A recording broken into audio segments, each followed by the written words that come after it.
초록우 산어린이재단에 매달 소정의 금액을 후원하게 되었습니다. 이 모든 게 구독자, 시청자님 덕분입니다. 구독과 좋아요 감사합니다.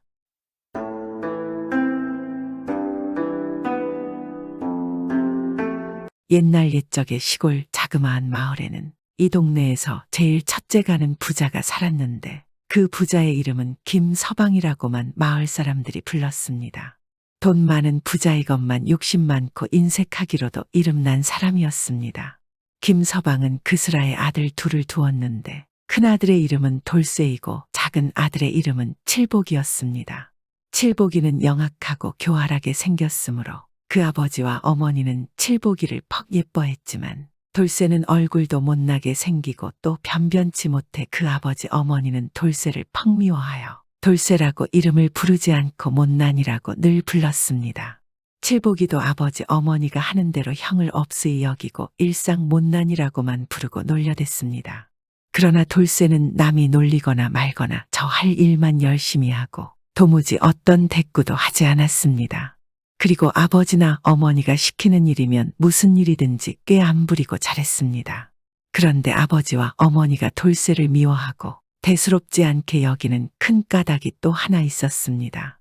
그것은 돌쇠가 못나서만 그런 것이 아니고 돌쇠가 친아들이 아니었기 때문이었습니다. 돌쇠가 어렸을 때 돌쇠를 낳은 진짜 어머니는 과부이며 이 마을의 큰 부자였었는데 중간에 병이 들어서 어린 돌쇠를 남겨놓고 이 세상을 떠났으므로 김서방이 돌쇠의 어머니의 재산을 노리고 데려다가 오늘날까지 기른 것이었습니다.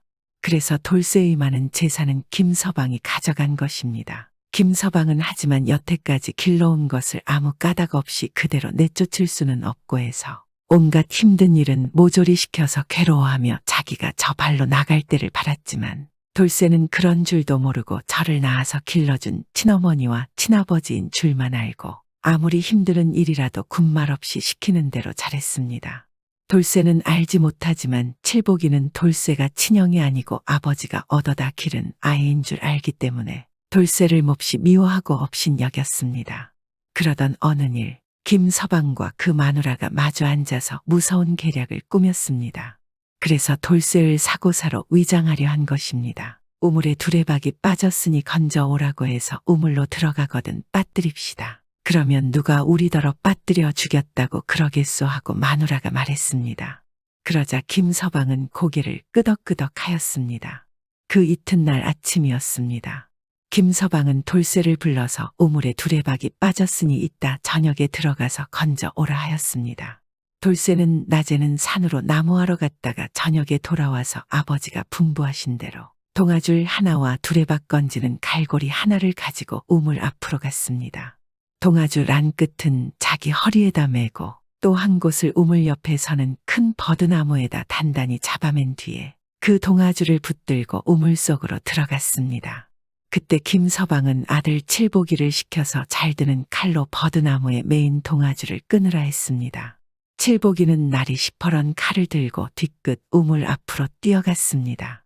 동아줄 끊는 식칼 소리가 씩씩 나더니 눈 깜짝할 사이에 그 굵은 동아줄은 탁 하고 끊어졌습니다. 칠복이는 칼을 들고 뒤도 돌아보지 않고 방 안으로 뛰어들어갔습니다. 못된 새 식구는 머리를 맞대고 앉아서 돌쇠가 지금쯤은 죽었으리라 하여 기쁜 듯이 소근거리고 빙글빙글 웃었습니다. 줄 한 오라기에 몸을 의지하고 우물 속으로 내려가던 돌쇠는 어찌 되었을까요? 자신을 해하려 하는 가족들이 작당하는 것을 알지도 못하는 착한 돌쇠는 동아줄을 붙들고 우물 아래로 내려가서 양쪽 돌멩이를 디디고 서서 갈고리로 두레박을 건지려 할 때 그때 동아줄이 끊어져 내려왔던 것입니다. 그래서 돌쇠는 다행히 죽지 않고 살았습니다. 그래서 간신히 우물 밖으로 나올 수 있었습니다. 우물에 빠져서 죽은 줄 알았던 이 원수 같은 돌쇠가 무사히 돌아오는 것을 보고는 새 식구는 돌쇠 앞에서는 아무 말도 안 하지만 분한 생각에 더욱 돌쇠가 미워졌습니다. 그래서 참다 못하여 깊은 산속 외딴 곳에 그리 넓지 않은 밭 하나 있는 것을 주어서 돌쇠를 내쫓기로 하였습니다. 돌쇠를 불러 김서방은 말했습니다. 너는 오늘부터 산속밭이 하나 있는데 가서 집을 짓고 살든지 하고 다시는 이 집에 돌아올 생각을 말아라. 저기 벼 한 섬 내놓았으니 그거 가져다가 그 밭에 심어서 거둬 먹어라. 친절하게 달랜 뒤에 벼 한 섬을 주어 내보냈습니다. 돌쇠는 시키는 대로 아무 말 없이 벼 한 섬을 짊어지고 산속에 밭 있는 곳을 찾아 들어갔습니다. 돌쇠는 이곳에 오는 길로 괭이와 삽을 가지고 밭을 매기 시작했습니다. 밭이라 해도 이름이 밭이지 산속이 되어서 어찌나 돌이 많은지 밤낮 주원해도 돌천지였습니다. 그러나 게으른 것을 모르고 자라난 돌쇠는 밭 옆에다 움집을 하나 만들어 놓고 거기서 자면서 새벽이면 일찍 일어나 쉬지 않고 자꾸자꾸 밭을 만들었습니다. 돌쇠가 이와 같이 부지런히 밭을 경작한 지 한 달이 거의 가까워 오는 어느 날 아침이었습니다. 다른 날과 같이 이날도 일찍 일어나서 괭이로 밭을 파내기 시작하였는데 다른 날은 그렇지 않더니 이날은 웬일인지 괭이질을 할 때마다 땅속이 팡팡하고 울렸습니다. 돌쇠는 그저 자꾸자꾸 파내기만 하였습니다. 그때 힘껏 내리찍는 괭이 끝이 확 하고 땅에 들어가 박히더니 아무리 잡아당겨도 괭이가 도무지 빠져나오질 않았습니다. 그래서 돌쇠는 있는 힘을 다 내어 괭이를 힘껏 잡아당기니까 괭이 끝에 큼직한 괴짝 하나가 달려나왔습니다. 돌쇠는 깜짝 놀라서 그 괴짝 위에 흙을 떨고 보니까 썩어서 녹이 시퍼렇게 스른 구리 괴짝이었습니다. 그 괴짝 뚜껑을 열어 젖히자마자 그 속에서 눈이 부실 만치 찬란한 금빛이 비쳐나왔습니다. 그 괴짝 속에는 누런 금덩어리가 가득 들어 있었던 것입니다. 욕심이라는 것을 알지 못하는 마음 착한 돌쇠는 아마 이것을 누가 잃어버린 지 오래되어서 이렇게 깊이 묻혀 있었던가 보다 이것은 얻은 것이니까 잃어버린 사람을 찾아줘야지 하고 움집에다 옮겨다 두고 다시 일을 계속하였습니다. 그리고 때때로는 한 사람씩 지나가는 사람을 만날 적마다 누런 금방 금덩어리든 괴짝을 잃어버린 사람이 있거든 이리로 보내달라고 부탁하였습니다. 얼마 후 김서방이 사는 동네까지 돌쇠가 누런 금덩어리 들은 괴짝을 얻어놓고 임자를 찾아주려 한다는 소문이 들려왔습니다. 그래서 욕심 많은 김서방은 누런 금덩어리라니까 욕심이 더욱 치밀어서 어쩔 줄 모르다가 아들 칠보기를 보내어 그 금덩어리를 가져오라 하였습니다. 욕심이 많은 그 아들 칠보기는 커다란 자루 하나를 둘러매고 산속으로 돌쇠가 사는 움집을 찾아 들어갔습니다.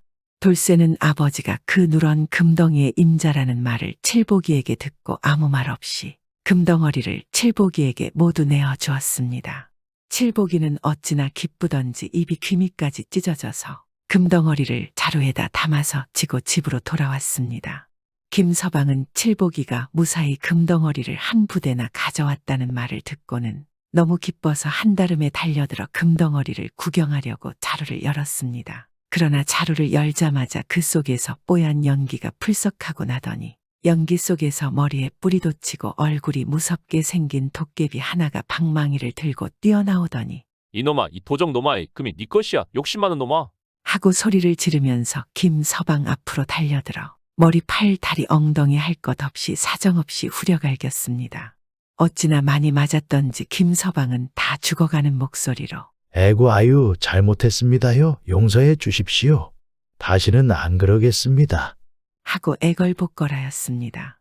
이놈아, 나는 이 돈에 붙은 도깨비다. 자, 그럼 당장에 이 자루 속에 금덩이를 단 하나도 빼지 말고 다시 돌쇠에게 가져가거라.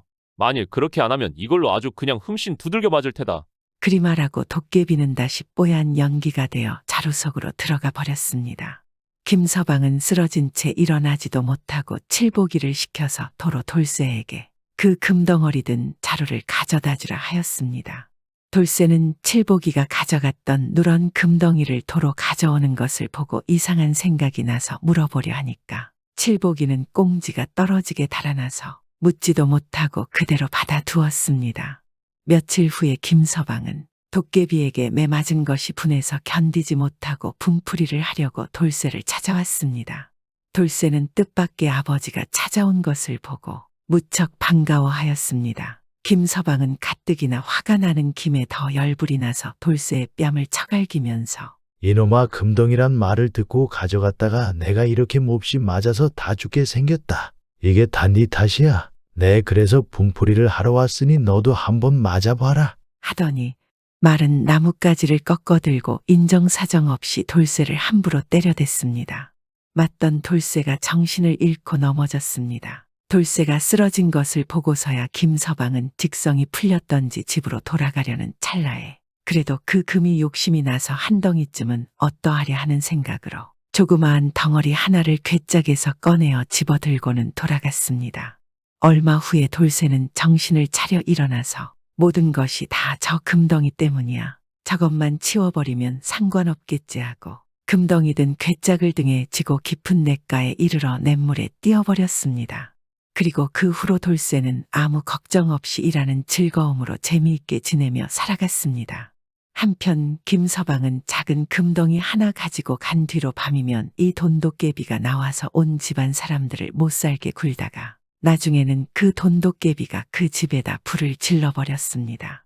못된 김서방과 그 마누라 그 아들 칠복이는 하루아침에 거지가 되어서 더 이상 이 마을에 살 수 없어 아무도 모르는 곳으로 야반도주를 했습니다.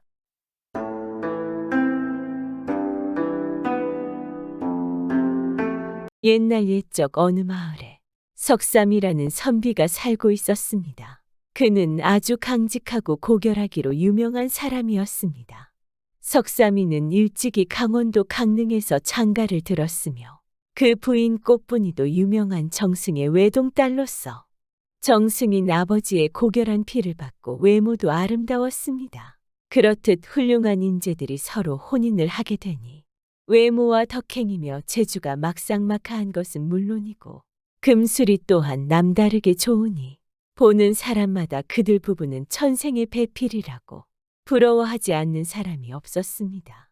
보통의 청춘 남녀 같으면 신혼부부가 서로 헤어짐을 싫어하여 하루라도 떨어져 살고 싶지 않겠지만 이들 부부는 모두 인격이 상당하고 교양이 있는 사람들이므로 구구하게 일시적인 활락에만 만족하지 않고 좀 더 인격을 수양하고 좀 더 학문을 연구하여서 장래 한나라의 큰 인물이 되겠다는 각오를 가지고 혼인한 지 약 1년이 지나서 어느 날 밤 남편 석삼이가 말을 하였습니다.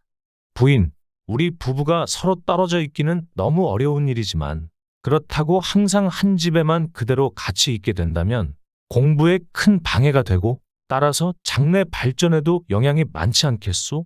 그래서 아무리 애정을 못 잊을지라도 서로 10년을 각각 떨어져서 남편 된 나는 서울에 가서 글 공부를 하고 부인 된 당신은 집에서 그림 공부를 하되 그 기한이 되기 전까지는 서로가 단 한 번이라도 내왕을 하지 않는 것은 물론이고 심지어 서신까지도 일체하지 맙시다. 하고 서로 약속을 하였습니다.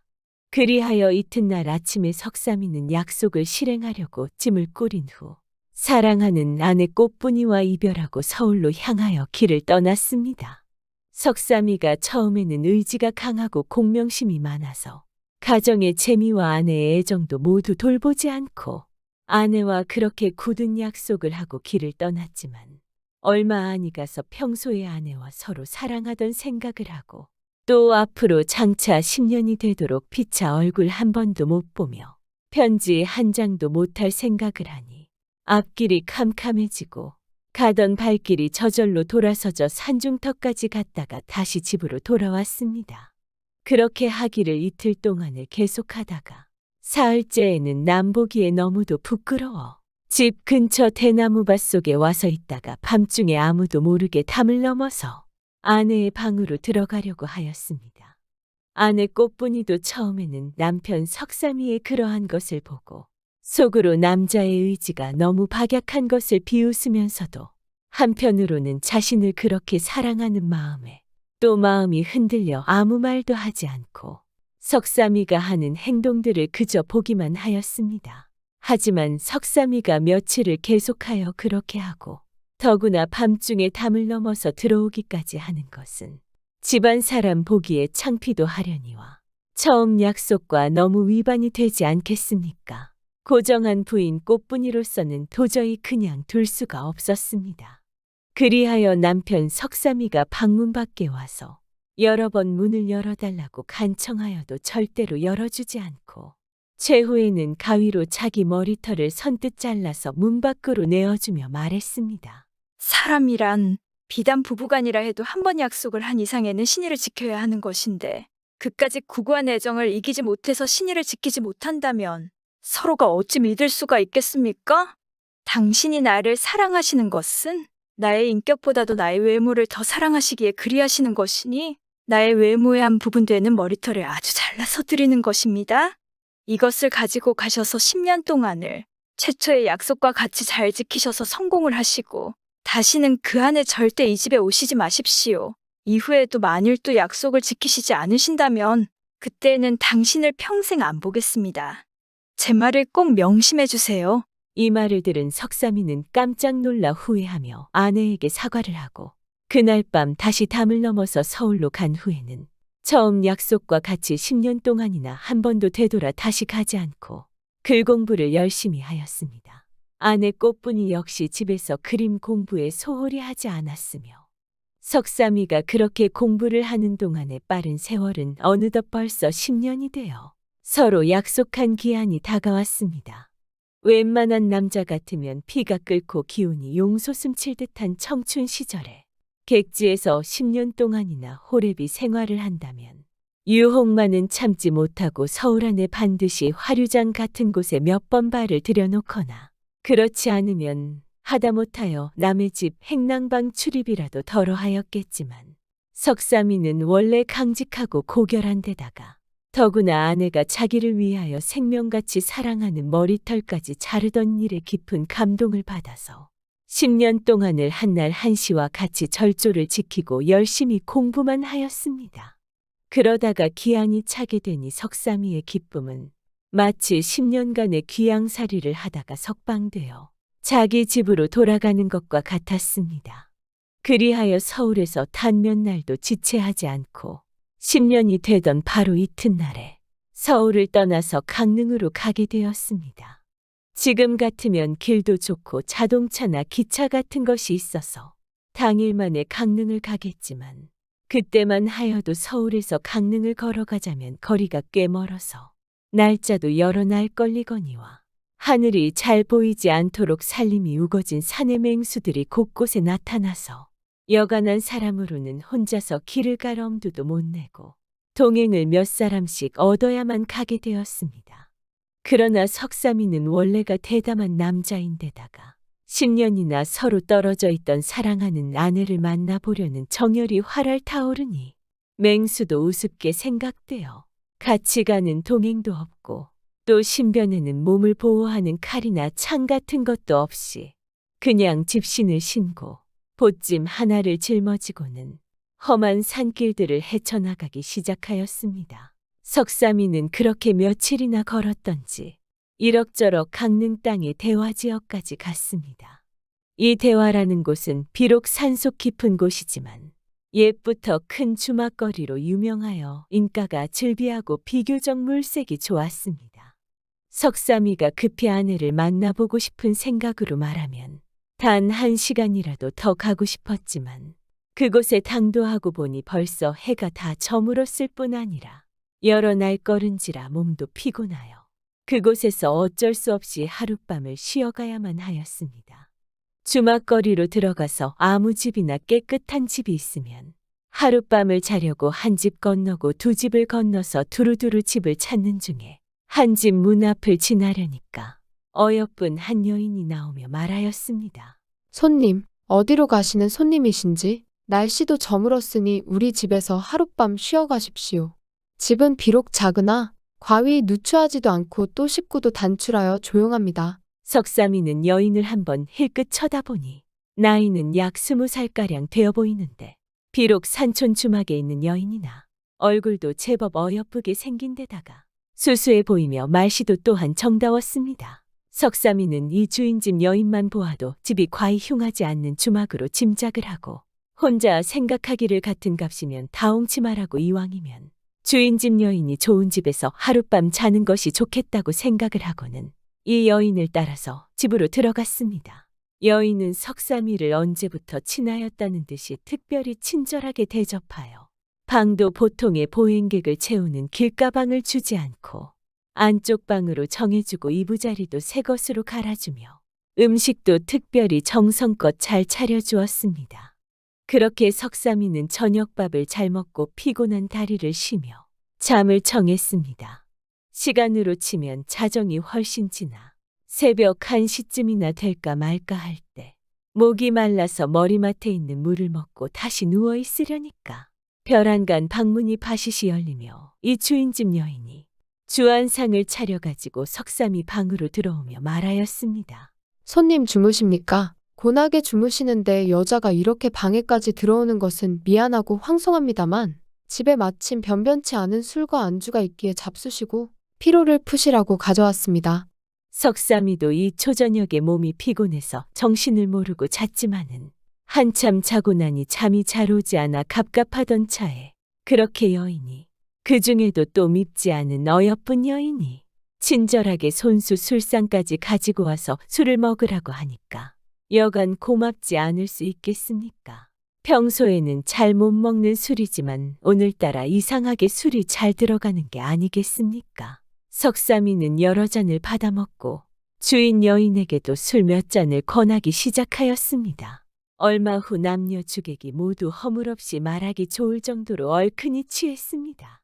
주인 여인이 석삼이에게 잘해주는 이유는 분명히 있지 않겠습니까? 주인 여인은 마음속에 간직한 말을 석삼이에게 건네기 시작하였습니다. 손님이 보시는 바와 같이 저는 지금 과부입니다. 본래는 정선 사람으로 이 집에 출가하여 집이 가난한 탓으로 부부가 주막 영업을 하며 그날그날을 지냈더니 방명한 탓으로 금년 봄에 불행히 남편을 여의고 지금 독신 생활을 하고 있습니다. 아무리 청산과부로 있어서 날마다 여러 남자 손님을 대하면서도 이때까지 다른 생각이라고는 없더니 오늘 우연히 손님을 배우니 처음부터 호감이 생겨서 여자로서의 체면과 염치도 불구하고 이렇게 들어온 것이오니 과히 추하게 생각지 마시고 오늘 밤에 저와 좋은 인연을 맺는 게 어떠하십니까? 다른 남자 같으면 그런 경우를 당하면 누구나 여인의 소청을 들어줄 뿐 아니라 먼저 자신이 수작을 걸었겠지만은 석삼이는 원래 고결하기로 유명한 사람이지 않겠습니까? 처음에는 여인이 여러 가지로 고마운 일들을 해주어서 감사하게 생각하였으나 다시 이 여인에게 그런 말을 듣고 나니 여러 가지가 모두 더럽게 생각되고 너무도 괘씸하구나 하는 생각이 들었습니다. 그리하여 처음 그런 말을 할 적에는 그냥 온순한 말로 거절하다가 재차 간청을 할 때에는 아주 정색을 하여 꾸짖어 말하고 최후에는 그런 말을 또 한다면 밤중에라도 집에 있지 않고 길을 떠나가겠다고까지 말을 하였습니다. 이 말을 들은 여인은 그제서는 하는 수 없이 크게 긴 한숨을 한번 쉬고 탄식하며 혼자 중얼거렸습니다. 사람의 운명이란 할 수 없구나. 원래 내 팔자가 기박하니 어찌할 수 있으랴. 하고 다시 석삼이에게 너무 신뢰하여 미안하다고 사과를 하고 초연한 안색으로 밖을 나갔습니다. 석삼이는 여인을 돌려보낸 뒤에 혼자 생각에 여인이 보복으로 또 무슨 흉계나 꾸미지 않나 하고 무서운 생각이 나서 다시 잠을 이루지 못하고 눈이 말뚱말뚱하여 밤을 새우고 그 이튿날 첫 새벽에 무슨 죄나 짓고 달아나듯이 집을 떠나서 자기 집으로 갔습니다. 사랑하는 부부가 꼭 10년 만에 서로 만나게 되니 반가움이야말로 이루다 말로 형용할 수 없었습니다. 더구나 두 부부가 그간에 모두 독실한 공부를 하여 피차 괄목 상대를 하게 되니 보통의 다른 부부가 여러 해 떨어져 있다가 만나는 것보다 더 한층 반가웠습니다. 그럭저럭 며칠을 지내는 중에 어느 날 밤에 아내가 꿈을 꾸었습니다. 그 꿈에 대들보 같은 흑룡 하나가 자기 방으로 들어오더니 어린아이를 품속에다 안겨주었습니다. 아내는 꿈을 꾸고는 그날부터 태기가 있었습니다. 그 뒤 얼마 안 가서 석삼이는 과거를 보기 위해서 다시 서울로 가게 되었습니다. 그가 대화 근처에 또 이르니 전날에 잤던 주막 생각이 문득 났습니다. 석삼이는 그 전에 주인 여인에게 너무나 인정 없이 대한 것이 후회되었습니다. 소위 남자로 태어나서 여인에게 그만한 소청도 들어주지 못한다는 것은 너무도 몰인정하고 졸장부에 이르니 이번에는 일부러 집에 가서 여인에게 지난 날에 있어서의 미안한 점을 사과하고 내 한번 소원을 풀어주어야만 되겠다. 하고 다시 집을 찾아갔습니다. 역시나 여인은 여전히 전과 다름없이 친절하게 석삼이를 대해 주었습니다. 그날 밤에는 석삼이가 먼저 여인을 자기 방으로 청하여 오게 하고 지난날에 미안하였다는 말을 한 다음에 그날 밤에 같이 재미있게 지내기를 청하였습니다. 그러나 여인은 예전과는 아주 태도가 달라지며 엄연히 정색을 하고 말하였습니다. 내가 비록 주막질을 해먹을 망정, 그럴 말분의 여자가 아닙니다. 내가 비록 배운 것은 없으나 길가에서 오고 가는 사람을 많이 보는 관계로 남의 기색을 대강 살필 줄 알아서 예전에 당신의 얼굴을 살펴본 즉 천하의 큰 명인을 낳을 기상이 있어서 내 그런 귀한 사람을 한번 낳아볼까 하는 욕심에 여자로서 부끄러움과 창피한 것을 무릅쓰고 그런 말을 하였으나 지금은 벌써 당신 아내의 몸에 귀한 아드님이 잉태되어 있사온데 내가 공연히 당신에게 정조만 더럽힐 필요가 있겠습니까? 하고 딱 잘라서 거절하면서 또 말하였습니다. 그러나 한 가지 안타까운 일은 아이가 앞으로 출생할 때에는 반드시 인시에 낳게 되며 5살이 되는 나이에 호환을 만나 죽게 될 터니 그것이 안타까울 따름입니다. 이 말을 들은 석삼이는 그제야 여인이 보통 여자가 아닌 줄 알고 깜짝 놀라며 오늘 무례하고 잘못된 점을 사과하였습니다. 그리고는 다시 아들이 어떻게 하면 난을 면할 수 있을 것입니까? 하며 물었습니다. 그 여인은 처음에는 아무 말 없이 한참을 생각하더니 석삼이가 하도 지성스럽게 물으니까 그제서야 천천히 말문을 열기 시작하였습니다. 당신은 오늘부터라도 덕만 많이 쌓아 올린다면 화를 면할 수 있을 것입니다.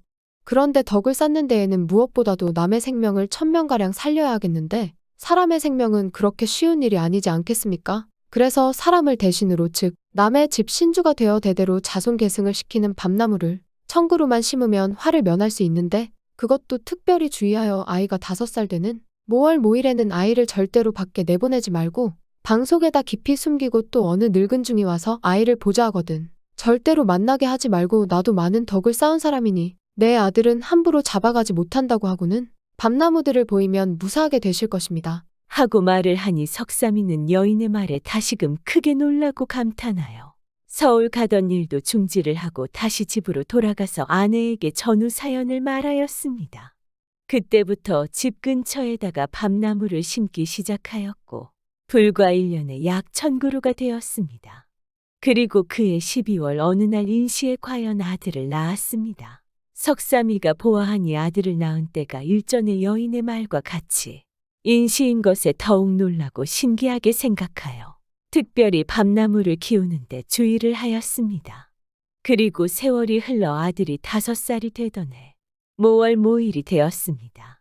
석삼이 부부는 여인의 말과 같이 그날에는 특별히 주의를 하여 첫 새벽부터 아들을 안방 한 구석에다 깊이 가두어 두고 방문까지 잔뜩 걸어 닫은 뒤에 동네에 있는 젊은 청년들을 모아다 특별히 이 방문 앞을 지키게 하고 석삼이는 의관을 단정히 하고 사랑에 앉아서 향을 피우고 주역을 낭독하면서 시간이 돌아오기를 기다렸습니다. 얼마 안 지나 과연 나이 지긋한 중 하나가 대문 밖에 와서 목탁을 두드리고 연부를 외치며 동양을 청하였습니다. 그 노승을 본 대문을 지키고 있던 청년들은 아무도 안 계시니 사랑으로 가보시지요. 하고 말을 건넸습니다. 이 노승은 다시 사랑으로 와서 석삼이를 보더니 합장 배려를 하고는 자기는 금강산에 있는 절의 중으로서 시주를 받으러 왔다 하며 또 주인 아기는 어디 갔습니까? 하고 묻는 것이었습니다. 석삼이는 노승의 말을 듣고 화가 치밀어 크게 소리를 치며 호령을 하였습니다. 감히 네가 어찌 나를 속이려 드느냐? 나도 덕을 많이 쌓았는데 어찌하여 내 자식을 해치려고 하느냐? 내 자식은 감히 해치지 못할 것이다. 어서 화를 당하기 전에 돌아가거라. 라고 말하였으나 노승은 조금도 무서워하는 기색이 없었습니다. 아니, 댁에서 무슨 덕을 쌓았다고 그러시는 것이오? 한번 말을 해보시오. 하고 반문을 하기 시작하였습니다. 이 말에 석삼이는 밤나무 1000그루 심은 것을 말하기 시작하였으나 이 노승은 조금도 고지 듣지 않는 것이 아니겠습니까? 석삼이는 노승을 데리고 바로 집 뒷산으로 가서 밤나무를 보였습니다. 이에 노승은 또 밤나무의 수가 과연 1000그루가 맞았는가 하나하나 세어보자고 하면서 석삼이와 같이 다시 나무를 세어갔습니다. 하나, 둘, 셋, 넷, 다섯, 여섯, 일곱, 여덟, 아홉, 열, 스물, 서른, 마흔, 백 이렇게 세어보니 999까지는 수가 틀림없이 맞았으나 천째 되는 한 나무가 마침소를 메워두었기에 소에게 상처를 입고 말라 죽어서 1000개에서 딱 1개가 부족하게 되었습니다. 그러자 노승이 돌연변색을 하고 석삼이를 돌아보며 책망을 하였습니다. 당신 같은 정직한 사람도 거짓말을 하여 천명을 거역하려 하느냐? 이거 안 되겠구나. 하고는 아이를 또 급히 내놓으라고 하니 그때에는 아무리 대담한 석삼이라도 용기가 없어져서 어찌할 줄을 모르고 당황하였습니다. 하지만 석삼이의 지극정성에 하늘이 감동한 것일까요?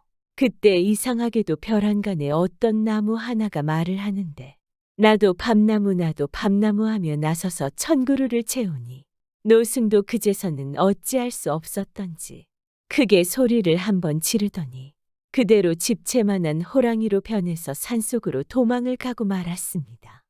그리하여 석삼이의 아들은 화를 면하고 무사할 수 있었습니다. 그 뒤 나라의 큰 인재가 되었고 또한 석삼이 부부도 즐거운 나날을 보내게 되었습니다.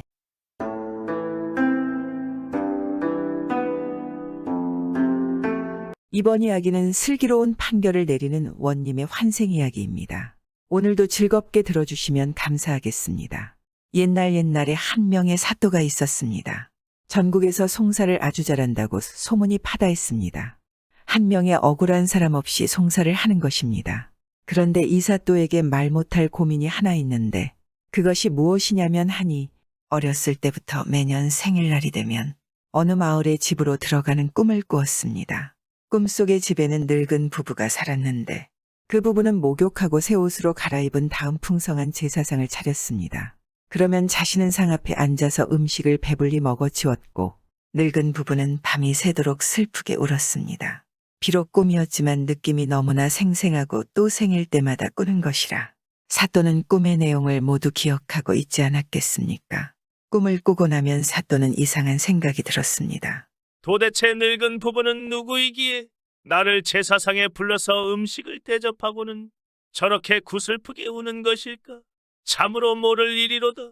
얼마 후 사또는 평안도 한고을의 사또가 되어서 평양으로 떠났습니다. 그때는 평양의 한고을의 사또라 함은 사또 중에 으뜸이었습니다. 길을 가는 도중에 어느 마을이 눈에 띄었는데 아무리 봐도 그 마을의 풍경이 어딘지 모르게 많이 본 듯한 느낌을 받았습니다. 이상하게 여기던 사또의 머릿속으로 한 가지 생각이 번개처럼 스쳤습니다. 자신이 생일 때마다 꿈속에서 갔던 집이 있는 마을과 똑같았던 것입니다. 이건 아무리 봐도 우연이 아니다. 내가 직접 확인해 봐야겠다. 이렇게 생각한 사또는 급히 행렬을 멈추고 마을로 들어갔습니다. 과연 꿈에서 본 것과 똑같이 생긴 집이 사또의 눈앞에 나타났습니다. 사또는 아전과 다른 관리들을 데리고 집 안으로 들어갔습니다. 아전은 사또가 앉을 방석을 놓고 배경으로 사물 병풍을 쳤습니다. 갑자기 마을의 높은 관리가 들어온 일 때문에 주민들이 놀라서 흩어졌습니다. 집의 주인인 늙은 부부는 사또를 보고는 발 아래에 엎드리지 않겠습니까? 방석에 앉은 사또는 늙은 부부를 향해 내가 얼굴을 알아볼 수 있게 고개를 드시오라고 말했습니다. 그 말에 늙은 부부가 고개를 들었는데 그 얼굴을 본 사또는 충격을 받았습니다. 자신이 매년 생일 때마다 꿈속에서 본 늙은 부부의 얼굴과 똑같았기 때문이었습니다. 놀라운 와중에도 사또는 정신을 차리고 부부에게 말하는 것입니다. 그대들한테는 자녀가 있소. 아니면 두뇌외만 사는 것이오. 그러자 늙은 남편은 이렇게 대답했습니다. 소인 내외한테는 아들 한 명이 있었습니다. 하지만 오래전 젊은 나이에 갑자기 죽고 말았습니다. 그 이후로는 아이가 생기지 않아 이렇게 아내와 단둘이서만 이 집에서 살고 있습니다. 그 말을 들은 사또는 말을 하는 것입니다. 그대 부부의 아들은 몇 살에 죽었소? 아들의 사망 연도를 사또가 물어보자 늙은 남편은 슬픔이 북받쳤는지 눈물을 닦으며 말했습니다. 제 아들은 15살에 죽었습니다. 아이는 어려서부터 영리해서 농부로 살게 내버려 두기에는 아깝다고 여겨 부족한 살림이지만 서당에 보내 글을 배우게 하고 책을 읽게 했습지요. 하나를 가르쳐주면 열을 깨달아서 서당에 다니는 사람들도 모두 칭찬했습니다. 한데 어느 날 사또가 행차하는 모습을 보고는 그 아이가 사내 대장부로 세상에 태어났으면 저렇게 해봐야 하는데 나는 언제나 저렇게 될까? 차라리 죽어서 다시 태어나면 저렇게 될지도 모르겠구나라고 탄식하고는 갑자기 병이 들더니 그만 모년 모월 모일에 죽고 말았습니다. 그래서 소인 내외는 매년 아들이 죽은 날이 되면 여러 가지 음식을 장만해서 아들을 기리는 제사상을 차리고 있습니다. 사또가 들어보니 늙은 부부가 차리는 아들의 제삿날이 바로 자기가 태어난 날과 똑같았은 것입니다. 사또는 비로소 자신이 전생의 늙은 부부의 아들이었으며 사또가 되기 위해 다시 태어났다는 사실을 깨닫고는 마음속 깊이 북받쳐오는 감동을 받았습니다. 사또는 그 자리에서 늙은 부부에게 자신이 매년 생일 때마다 꾼 꿈 이야기를 들려주고서는 내가 바로 그대들이 잃은 아들의 환생이요. 하고 밝혔습니다. 그러고 나서 사또는 늙은 부부에게 많은 재물을 주고 자기가 부임한 곳 가까이에 있는 집 한 채를 사서 늙은 부부한테 선물하는 한편 농사를 지을 땅도 마련해 주어서 그들이 넉넉히 먹고 살 수 있도록 배려했습니다. 그 이후 사또는 고을에서 송사를 아주 잘했습니다. 한 번은 한 과부 할머니가 원님을 찾아왔습니다. 사또. 이 늙은이는 닭을 쳐서 먹고 사는데 어젯밤에 도둑이 들어서 닭 10마리를 몽땅 훔쳐 가버렸지 뭡니까? 부디 도둑을 잡고 닭을 찾아주십시오. 원님이 가만히 생각하더니 할멈 집에 닭이 있다는 걸 누가 아는가? 그야 우리 동네 사는 사람이면 다 알지요. 그래, 알았네? 하고는 이방을 시켜 동네 사람들을 다 불러오게 했습니다. 동네 사람들이 죄다 왔습니다. 늙은이 젊은이 남정네 아낙네 할 것 없이 다 와서 동원들이 그득하게 모여섰습니다. 그런데 그렇게 사람들을 모아놓고도 원님은 그냥 가만히 있는 겁니다. 쓰다 달다 말 한마디 없는 겁니다. 한나절이 지나도록 그러고 있으니 사람들이 좀이 쑤실 것 않겠습니까? 사또, 다 모였으니 이제 재판을 시작하시지요. 보다 못해 사람들이 재촉을 했습니다. 원님은 뜰을 한 바퀴 휘 둘러보더니 다 모이긴 아직 안 온 사람이 있는데. 하고 말하는 것입니다. 그래 동네 사람들이 수군수군하며 머리를 세어봤습니다. 틀림없이 다 온 것입니다. 혹시나 하고 또 세어봤습니다. 그래도 다 있는 것입니다. 사또, 세어보니 다 있습니다요. 원님은 또 한 바퀴 휘 둘러보더니 아니, 아직 안 온 사람이 있네? 하는 겁니다. 이상하다 하고 또 세어봤지만 다 있는 겁니다. 그래서 다 있다고 하면 원님은 안 온 사람이 있다고 하고 또 세어보고 있다고 하고 원님은 없다고 하고 그러느라고 하루해가 다 갔습니다. 모두들 배는 고프고 다리는 아프고 오금은 저리고 가만히 있어도 짜증이 나는 판입니다. 그래서 너도 나도 나서서 원님한테 따졌습니다. 사또, 아무리 세어봐도 다 있는데 왜 자꾸 없다고 하십니까? 그러자 원님이 발을 탕구르며 동원 기둥이 들썩들썩할 정도로 호통을 치는 겁니다. 닭 훔쳐 간 놈들이 아직 안 왔잖아. 그러자 뒤쪽에 서 있던 젊은이 셋이 엉겁결에 손을 번쩍 들고는 사또, 저희들도 얻는답쇼. 하는 것입니다. 그래서 닭도둑을 잡았습니다. 그렇게 닭도둑을 잡고 나서 한 달이 채 못 되어 이번에는 가난한 농사꾼 한 사람이 원님을 찾아왔습니다. 사또, 저한테 재산이라고는 소 한 마리뿐인데 글쎄 그 소가 오늘 아침 외나무 다리를 건너다가 떨어져 다리가 부러졌습니다. 다리 부러진 소가 일을 하겠습니까? 팔려고 한들 그런 소를 누가 사겠습니까? 이제 저는 영락없이 굶어 죽게 생겼습니다. 이 일을 어찌하면 좋습니까? 원님이 듣더니 농사꾼한테 물었습니다.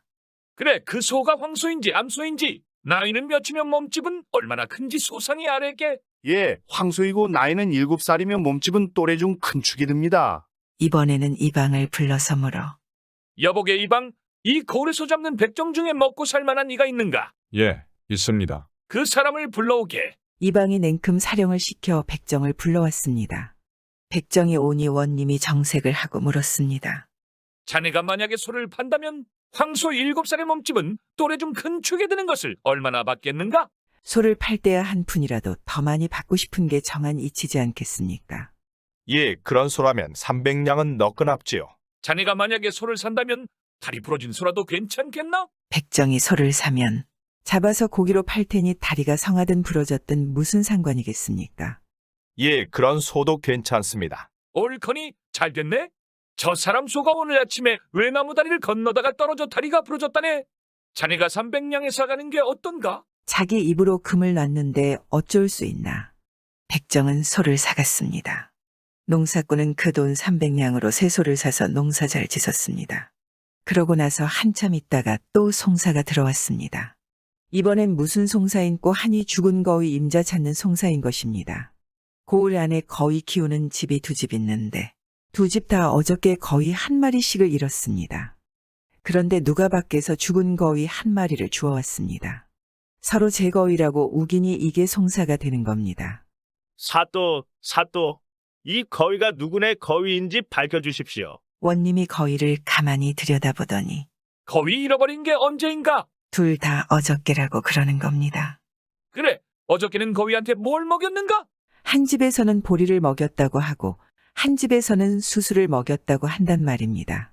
거위라는 게 본디 아무거나 잘 먹으니까 2집에서 각각 다른 걸 먹이기가 쉽거든 말입니다. 원님이 고개를 끄덕끄덕 하더니 이 거위는 어차피 죽은 것이니 누가 임자가 되든 고아 먹을 테지. 하고는 이방을 불러서 말하길. 이 거위를 가져가 털을 뽑고 내장을 드러내어 고아 먹기 좋도록 장만해주게. 그리고 내장은 버리되 밥통만은 내게 가져오게. 잠시 뒤에 이방이 거위 털 뽑은 것과 밥통을 들고 오니까 원님이 밥통을 딱 갈라본단 말입니다. 갈라보니까 그 안에 보리가 있었습니다. 어저께 먹은 것이니 다 안 샀고 밥통에 남아있었던 겁니다. 이것 보게나. 이 거인 보리 먹인 집 것이 틀림없지. 그렇게 해서 임자를 찾아주더라는 이야기입니다. 요즘에도 이런 원님이 많았으면 억울한 사람이 많이 없을 것입니다. 구독은 공짜입니다.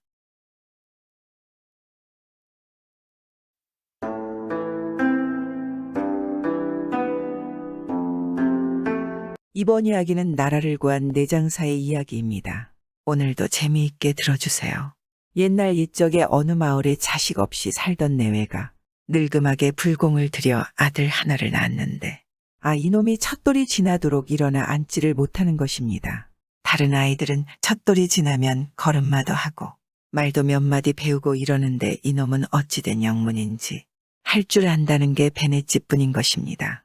2돌이 지나도 그 모양이고 3돌이 지나도 그 모양이더니 7살이 되도록 말도 못하고 일어나 앉지도 못하고 똥오줌도 못 가린단 말입니다. 그러니 그 집 부모는 참 걱정이 늘어졌지 않겠습니까? 저래서야 아무리 나이를 먹은들 사람 구실을 할 것 같지 않거든 말입니다. 그런데 하루는 자고 일어나 보니 아이가 없는 것입니다. 아무리 찾아도 없는 것입니다. 걷지도 못하고 기지도 못하는 놈이 어디를 갔나 하고 한참 찾다 보니 이놈이 언제 갔는지 뒷산 바위 위에 턱 올라가 앉아 있는 것입니다.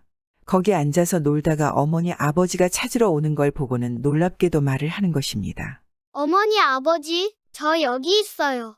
하고 말도 술술 잘한단 말입니다. 게다가 한술 더 떠서 이렇게 말하는 것입니다. 이 바위를 우리 집 마당에 갖다 놓으면 앉아 놀기 좋겠지요? 어머니 아버지, 제가 이걸 집에 갖다 놓을게요. 하더니 그 큰 바위를 덜렁 들어다 어깨에 메고 저희 집 마당에 갖다 놓지 뭡니까? 그걸 보고 어머니 아버지가 하도 놀라서 까무러칠 뻔하지 않겠습니까? 어쨌든 7살이 되도록 베네짓만 하던 아이가 하루아침에 천하장사가 된 것입니다. 바위라고 생긴 것은 아무리 큰 것이라도 번쩍번쩍 잘 들어서 이름도 바위손이라고 지어줬습니다.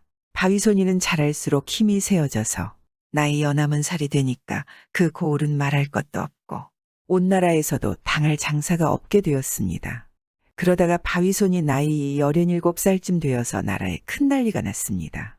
이웃 힘센 나라에서 무지막지한 장수가 수많은 군사를 데리고 쳐들어온 것입니다. 나라에서는 급히 군사를 풀어막았지만은 워낙 저쪽 군대 수가 많아서 당해낼 수가 없었습니다.